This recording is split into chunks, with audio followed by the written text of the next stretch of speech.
पिछले लेक्चर में हमने ये देखा था कि जो इलेक्ट्रिक फील्ड है और मैग्नेटिक फील्ड है वो दोनों आपस में पैरेलल हो जाती थी।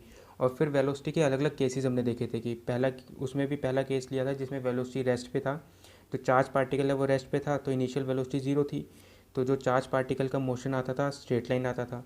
फिर हमने सेकंड केस लिया था कि वेलोसिटी पैरेलल है इलेक्ट्रिक फील्ड के या वेलोसिटी पैरेलल है मैग्नेटिक फील्ड के। उसमें भी जो पाथ आया था वो स्ट्रेट लाइन आया था। फिर हमने उसका जो तीसरा केस लिया था सी पार्ट जो लिया था उसमें क्या था कि velocity is perpendicular to electric field कि इलेक्ट्रिक फील्ड और मैग्नेटिक फील्ड पैरेलल हैं लेकिन वेलोसिटी उनके परपेंडिकुलर है।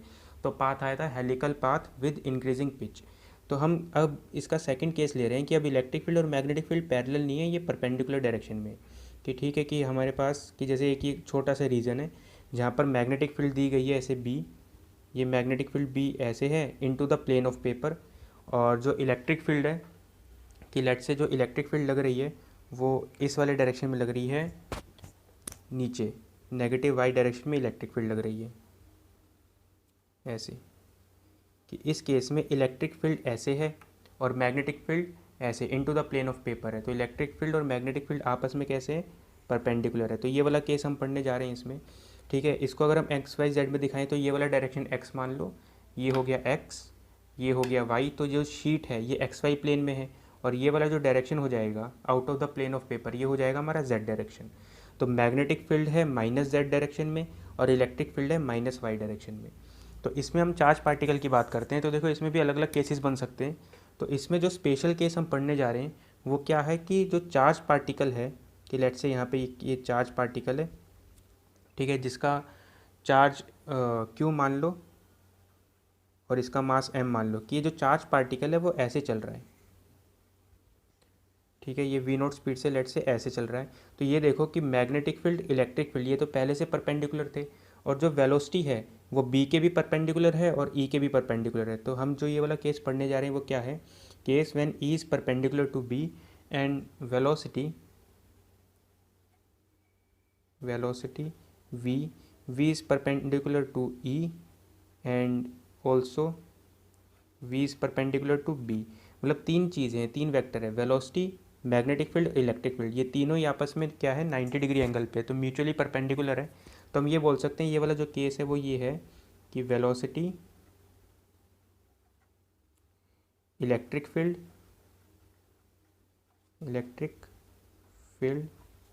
एंड मैग्नेटिक फील्ड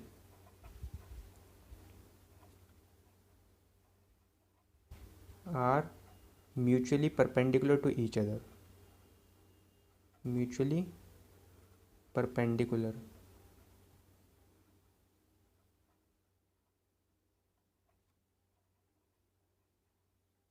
ठीक है, तो ये वाला एक स्पेशल केस हम ये पढ़ने जा रहे हैं कि v is perpendicular to e and e is perpendicular to b।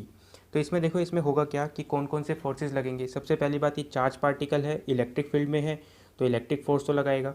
तो इलेक्ट्रिक फील्ड इसके ऊपर कहाँ फोर्स लगाएगी, ऐसे नीचे वाले डायरेक्शन में। तो ये चार्ज पार्टिकल पॉजिटिव है, इलेक्ट्रिक फील्ड ऐसे जा रहा है तो इसके ऊपर जो इलेक्ट्रिक फोर्स लगेगा वो भी नेगेटिव वाई डायरेक्शन में लग जाएगा। तो हम ये बोल सकते हैं कि उसके ऊपर जो भी इलेक्ट्रिक फोर्स लगा वो हमने बोल दिया एफ ई लग रहा है। और अगर हम इलेक्ट्रिक फोर्स निकालें एफ ई वेक्टर फॉर्म में तो ये कैसे लिखते हैं, ये क्यू इंटू ई वेक्टर लिखते हैं। तो इससे हमारे पास जो भी इलेक्ट्रिक फोर्स आया वो कितना आ गया, चार्ज तो क्यू है, इलेक्ट्रिक फील्ड ई है। और अगर डायरेक्शन वाइज लिखें तो डायरेक्शन कैसे, electric field negative Y direction में तो जो ये फोर्स आएगा ये भी माइनस वाई डायरेक्शन में आएगा। तो हमने इलेक्ट्रिक फोर्स लिख लिया। अच्छा, अगर हमें मैग्नेटिक फोर्स लिखना है एफ एम मैग्नेटिक फोर्स तो ये हम लिखते हैं क्यू वी क्रॉस बी। तो इसमें देखो वी और बी ये आपस में कैसे है 90 डिग्री पे, ठीक है। तो इसमें जो भी ये चार्ज ये जो फोर्स आएगा कितना आ जाएगा Q into V into B और साथ में इसमें डायरेक्शन आएगा। तो अगर इसको ऐसे लिखना चाहो तो ये भी कर सकते हो कि जो वेलोसिटी है वो एक्स डायरेक्शन में और मैग्नेटिक फील्ड कैसे है माइनस जेड डायरेक्शन में। तो अगर इसमें फोर्स निकालो तो ये इसको ऐसे लिख सकते हैं क्यू, वेलोसिटी को लिख सकते हैं V naught I cap cross magnetic field हो गया बी माइनस के कैप। तो जो ये फोर्स का मैग्नीट्यूड आ गया ये आ गया Q V naught into B और यहाँ क्या बचा, यहाँ बचा आई क्रॉस माइनस के। अब देखो अगर क्रॉस प्रोडक्ट करना होता है तो हम इसको ऐसे भी सीख सकते हैं कि कि जैसे मान लो ये आई हो गया, ये जे हो गया, ये के हो गया, तो इसको क्लॉकवाइज डायरेक्शन में अगर हम रोटेट करें तो के क्रॉस आई हमें जे देगा, आई क्रॉस जे हमें के बारे में बताएगा, और के जे क्रॉस के हमें आई देगा। तो इसमें हम क्या करना है, हमें आई से माइनस के घूमना है। तो अगर के से आई घूमोगे तो क्या आना चाहिए, जेड डायरेक्शन आना चाहिए, जे डायरेक्शन आना चाहिए, मतलब वाई कैप आना चाहिए। तो आई से माइनस के की तरफ घूम रहे हो तो इस वाले डायरेक्शन में घूम रहे हो तो क्या कौन सा डायरेक्शन आना चाहिए, प्लस। तो आई से तुम घूम रहे हो माइनस के की तरफ, एक बार माइनस को साइड करते हैं। अगर आई से के की तरफ घूमते मतलब हम ऐसे जाते, तो अगर ऐसे जाते तो ये वाला डायरेक्शन आता है, ये कौन सा डायरेक्शन है, उल्टा हो गया, जे के उल्टा हो गया, तो माइनस जे। अब ये माइनस और माइनस जे, तो वो कैसे दे देगा, प्लस जे कैप। तो जो मैग्नेटिक फोर्स आएगा वो मैग्नेटिक फोर्स कितना आ जाएगा, Q V naught B, J cap का मतलब हो गया अपना वाई कैप, तो इसको हम बोल सकते हो वाई कैप। तो मैग्नेटिक फोर्स जो लग रहा है वो कहाँ लग रहा है, पॉजिटिव वाई में। अगर इसको ऐसे नहीं तो वी क्रॉस बी करके भी देख सकते हो, वी इधर है बी इधर है, तो वी क्रॉस बी कहाँ है, वाई डायरेक्शन में, और इलेक्ट्रिक फील्ड कहाँ है, नीचे की तरफ है, तो इलेक्ट्रिक फोर्स कहाँ लगा, माइनस वाई डायरेक्शन में। तो इसमें आप देखो अलग अलग केस हो सकते हैं कि ये दोनों फोर्स हो सकता है एक दूसरे को कैंसिल कर दें, हो सकता है इलेक्ट्रिक फोर्स जो है मैग्नेटिक फोर्स से ज़्यादा हो जाए और मैग्नेटिक फोर्स इलेक्ट्रिक फोर्स से ज़्यादा हो जाए, तो इसमें भी केसेस बन सकते हैं। तो हम जो केस पढ़ रहे हैं वो ये है कि इलेक्ट्रिक फोर्स और मैग्नेटिक फोर्स अगर एक दूसरे को बैलेंस कर जाए तो क्या हो जाए, इफ़ एफ ई की जो इलेक्ट्रिक फोर्स है वो मैग्नेटिक फोर्स को बैलेंस कर जाए, तो इलेक्ट्रिक फोर्स का मैग्नीट्यूड क्या हो गया, क्यू ई, और मैग्नेटिक फोर्स का मैग्नीट्यूड हो गया क्यू वी नॉट बी। तो देखो क्यू से क्यू कट गया तो हमारे पास एक वेलोसिटी आ गई V naught, D V naught क्या आया, ई बाय बी। देखो कि अगर इसमें इलेक्ट्रिक फोर्स नहीं होता, सिर्फ मैग्नेटिक फोर्स होता, तो ये पार्टिकल गोल गोल घूमता सर्कुलर मोशन में। मैग्नेटिक फोर्स नहीं होता और सिर्फ इलेक्ट्रिक फोर्स होता तो पार्टिकल क्या करता, पैराबोलिक मूव करता। अब मैं ये कह रहा हूँ कि ये दोनों फोर्स हैं, ये दोनों मैग्नेटिक और इलेक्ट्रिक फोर्स एक दूसरे को क्या करना चाहते हैं, ये अपोजिट डायरेक्शन में, तो एक दूसरे को कैंसिल करना चाहते हैं। अगर एग्जैक्टली इलेक्ट्रिक और मैग्नेटिक फोर्स ने एक दूसरे को कैंसिल कर दिया तो पार्टिकल के ऊपर नेट फोर्स कितना लगा, नेट फोर्स कितना आया, ज़ीरो। अगर फोर्स ज़ीरो आया तो एक्सेलरेशन कितना आया, ज़ीरो। इसका मतलब है चेंज इन वेलोसिटी भी वो कितना आएगा, वो भी ज़ीरो आ जाएगा। मतलब पार्टिकल कैसे जाएगा, अनडेविएटेड जाएगा, मतलब पार्टिकल मूव करेगा स्ट्रेट लाइन के अंदर, particle will move in straight line with constant speed.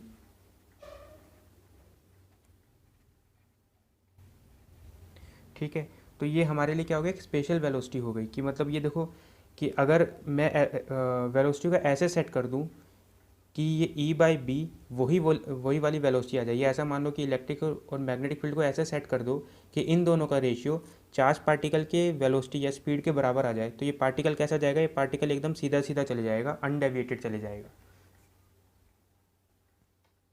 तो ये जो आ गया ये हमें क्या बताता है, ये हमें कंडीशन के बारे में बताता है। तो it is the condition for which particle moves undeviated या अनडिफ्लेक्टेड। तो पार्टिकल अनडिफ्लेक्टेड मूव कर जाएगा तो उसका ये कंडीशन है। इसी चीज़ को हम क्या बोलते हैं, वेलोसिटी सिलेक्टर बोलते हैं। देखो अगर हमारे पास अलग अलग टाइप के पार्टिकल हो जाए कि लेट्स से ऐसे करके हमारे पास एक रीजन है और इसमें मैग्नेटिक फील्ड ऐसे गिवन है कि magnetic field into the plane of paper है, और जो मैग्नेटिक फील्ड की वैल्यू है वो मान लेते हैं 5 टेस्ला, और जो इलेक्ट्रिक फील्ड है वो ऐसे लग रही है, और जो इलेक्ट्रिक फील्ड की वैल्यू है ये मान लेते हैं हम 10 मान लेते हैं, चलो 10 न्यूटन पर कूलम। तो इसमें मान लेते हैं कि बहुत अलग अलग टाइप के पार्टिकल्स हैं और सबकी वेलोसिटीज़ अलग अलग है, कि यहाँ पे कि जो भी पार्टिकल मूव कर रहे हैं वो ऐसे मूव कर रहे हैं।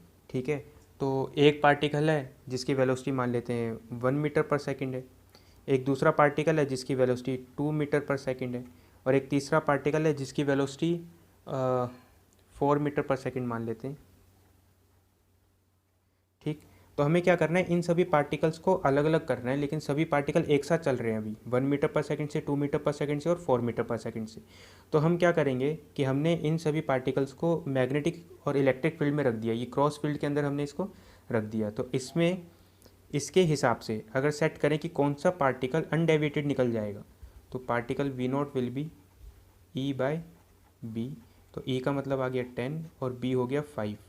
तो जो V0 वैल्यू आ गई वो कितनी आ गई, 2 मीटर पर सेकेंड। तो ये 2 मीटर पर सेकेंड वाला पार्टिकल तो एकदम सीधा सीधा निकल जाएगा। ठीक है, ये वाला पार्टिकल जो हमें यहाँ मिलेगा ये कौन सा मिलेगा, 2 मीटर पर सेकेंड वाला पार्टिकल मिलेगा, क्योंकि ये वाली जो कंडीशन आई थी किसके लिए आई थी, फॉर अनडिफ्लेक्टेड पार्टिकल। ठीक है, और जो 1 मीटर पर सेकेंड वाला पार्टिकल होगा, देखो इसके ऊपर क्या होगा कि V इधर है, B इधर है, तो V क्रॉस B फोर्स इधर आएगा, V B इधर, तो V क्रॉस B फोर्स इधर आएगा। तो इस वाली डायरेक्शन में तो लगेगा मैग्नेटिक फोर्स और नीचे वाली डायरेक्शन में लगेगा इलेक्ट्रिक फोर्स। अब देखो 2 मीटर पर सेकेंड वाला पार्टिकल ऐसा है जिसपे मैग्नेटिक और इलेक्ट्रिक फोर्स दोनों बराबर हो जाते हैं और एक दूसरे को कैंसिल कर जाते हैं। तो ये वाला पार्टिकल के ऊपर नेट फोर्स कितना आएगा, 0, तो एकदम सीधा सीधा निकल जाएगा। 1 मीटर पर सेकेंड वाला पार्टिकल क्या होगा कि इसके ऊपर देखो इसकी वेलोसिटी कम है, जितनी वेलोसिटी हमें चाहिए उससे कम वेलोसिटी है इसकी, तो जो मैग्नेटिक फोर्स होगा वो कम होगा। तो इस वाले पार्टिकल के ऊपर देखो कि जो 1 मीटर पर सेकेंड वाला है उस पर इलेक्ट्रिक फोर्स ऐसे है, मैग्नेटिक फोर्स ऐसे है, लेकिन मैग्नेटिक फोर्स इलेक्ट्रिक फोर्स से कम है। तो ओवरऑल नेट फोर्स कहाँ आएगा, नीचे इस वाली डायरेक्शन में आएगा। तो ये पार्टिकल कहाँ जाना चाहता है, ये जाना तो सीधा जाता था, लेकिन इलेक्ट्रिक फोर्स मैग्नेटिक फोर्स को थोड़ा सा काउंटर कर देता है, तो नेट फोर्स नीचे वाले डायरेक्शन में बचेगा। तो ये पार्टिकल कहाँ मूव कर जाएगा, नीचे की तरफ। तो जो 1 मीटर पर सेकेंड वाला पार्टिकल है वो हमें यहाँ मिलेगा, क्योंकि इसका मैग्नेटिक फोर्स इलेक्ट्रिक फोर्स को कैंसिल ही नहीं कर पा रहा है। जो 4 मीटर पर सेकेंड वाला पार्टिकल है इसके ऊपर जो मैग्नेटिक फोर्स लगेगा वो इलेक्ट्रिक फोर्स से ज़्यादा लग जाएगा। 2 मीटर पर सेकेंड वाले पार्टिकल का मैग्नेटिक फोर्स इसको बैलेंस करता है, अगर मैं वेलोसिटी बढ़ा दूंगा तो मैग्नेटिक फोर्स बढ़ जाएगा। तो इस वाले पार्टिकल पे 4 मीटर पर सेकेंड वाले पार्टिकल पे जो नेट फोर्स है वो कहाँ लगेगा, इस वाले डायरेक्शन में लगेगा। तो ये पार्टिकल ऐसे जाते जाते ऐसे मुड़ जाएगा। तो ये पार्टिकल हमें जो यहाँ मिलेगा वो कौन सा पार्टिकल मिलेगा, ये मिलेगा 4 मीटर पर सेकेंड वाला। तो देखो हमने 3 पार्टिकल थे, तीनों का स्पीड क्या था, अलग अलग था, लेकिन तीनों पार्टिकल सेम डायरेक्शन में मूव कर रहे थे। तो हमने मैग्नेटिक और इलेक्ट्रिक फील्ड की हेल्प से सभी पार्टिकल्स को क्या कर दिया, अलग अलग कर दिया कि 2 मीटर पर सेकेंड वाला अलग मिला, 4 मीटर पर सेकेंड वाला अलग मिला और 1 मीटर पर सेकेंड वाला अलग मिला। तो वेलोसिटी के बेसिस पे पार्टिकल्स को अलग अलग सेपरेट हम कर देते हैं, तो इसको हम क्या बोलते हैं, वेलोसिटी सिलेक्टर बोलते हैं। कि हमने क्या किया, कुछ पर्टिकुलर वेलोसिटी वाले पार्टिकल्स हमने सिलेक्ट कर लिए, कि जैसे इसमें से मैंने 2 मीटर पर सेकेंड वाला पार्टिकल चाहिए था, तो इलेक्ट्रिक और मैग्नेटिक फील्ड को ऐसे सेट किया कि उनका रेशियो 2 मीटर पर सेकेंड आए। तो मैंने ये स्पेशल वेलोसिटी वाले पार्टिकल्स को सिलेक्ट कर लिया, तो इसलिए इसको क्या बोलते हैं, वेलोसिटी सिलेक्टर। जैसे हमने पहले समझा था मास स्पेक्ट्रोमीटर समझा था, ऐसे ये क्या है, वेलोसिटी सिलेक्टर है। तो ये वेलोसिटी अलग अलग वेलोसिटी वाले पार्टिकल को क्या कर देता है, अलग अलग कर देता है। तो कुछ जो स्पेशल वेलोसिटी होती है जो E/B को फॉलो करती है वो वाले पार्टिकल्स अनडेविएटेड निकल जाते हैं। तो velocity selector is used to separate particles having different velocities। अगर हमारे पास पार्टिकल्स ऐसे हैं जिनका मास डिफरेंट है तो हम मास स्पेक्ट्रोमीटर यूज़ कर लेते हैं। ऐसे पार्टिकल्स हैं जिनकी हमारे पास वेलोसिटीज़ अलग अलग है तो हम वेलोसिटी सिलेक्टर यूज़ कर लेते हैं। तो ये वाला जो इक्वेशन है बहुत इंपॉर्टेंट है। इसमें अगर देखें कि 2 मीटर पर सेकेंड वाला जो पार्टिकल है उसका पाथ तो स्ट्रेट लाइन हो गया, 4 मीटर पर सेकेंड वाला जो पाथ है उसका पाथ हो जाएगा पैराबोला, और 1 मीटर पर सेकेंड वाले का पाथ भी पैराबोला हो जाएगा। तो देखो पाथ ऑफ 4 मीटर पर सेकेंड एंड 1 मीटर पर सेकेंड। इनका पाथ क्या हो जाएगा, पैराबोला। और पाथ ऑफ 2 मीटर पर सेकेंड वाले जो पार्टिकल है वो क्या हो जाएगा, स्ट्रेट लाइन।